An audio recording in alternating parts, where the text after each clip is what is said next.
நந்தினி யார் அந்த நந்தினி? நீங்க ஃபர்ஸ்ட் சொன்னீங்களா யார் அந்த நந்தினி அப்படின்னு சொல்லிட்டு பாரு மறந்துட்டேன்.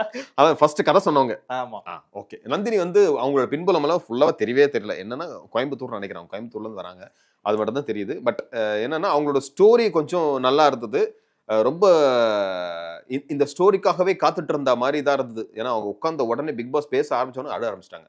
ஓ இந்த ஸ்டோரி சொன்னா அழணும் போல இருக்குப்பா அப்படிங்கிற மாதிரி. இது வரைக்கும் ஸ்டோரி சொன்னா அழாத ஆள் மாதிரி தான் திவாகர் தான்.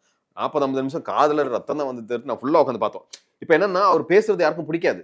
ஆனா உட்காந்து பார்க்கறோம் பாருங்க. அதுதான் மேட்டரே. அதுதான் அவர் அங்க பிளஸ்ஸே அவருக்கு. இந்த ஆள் வந்து நம்மளுக்கு பிடிக்காதுப்பா. ஆஃப் பண்ணுன்னு யாரும் சொல்ல மாட்டாங்க. என்னதான் பேசுறாரு பார்ப்போம். அவ்வளவு 1ஆவதுல இருந்து 2ஆவதுல இருந்து 9ஆவது வரைக்கும் போயிட்டாரு ஃபுல்லா. 9ஆவது நான் படிச்சேன் இது பண்ணேன். வந்து குழந்தைல இருந்து ஆரம்பிச்சாப்ல. நான் குழந்தைய போறது ஒரு ஃப்ளோல இருந்துச்சு டக்குன்னு போயிட்டு முடிஞ்சு போச்சு. ஆனா இவர் வந்து அப்படி கிடையாது. 1ஆவதுல என்ன பண்ண 2ஆவது அதெல்லாம் பார்க்கும்போது கேட்கும்போது ரொம்ப கடுப்பா தான் இருந்தது. கடைசியில எல்லாம் கட்டிக்கிட்டு போச்சு அந்த மாதிரி.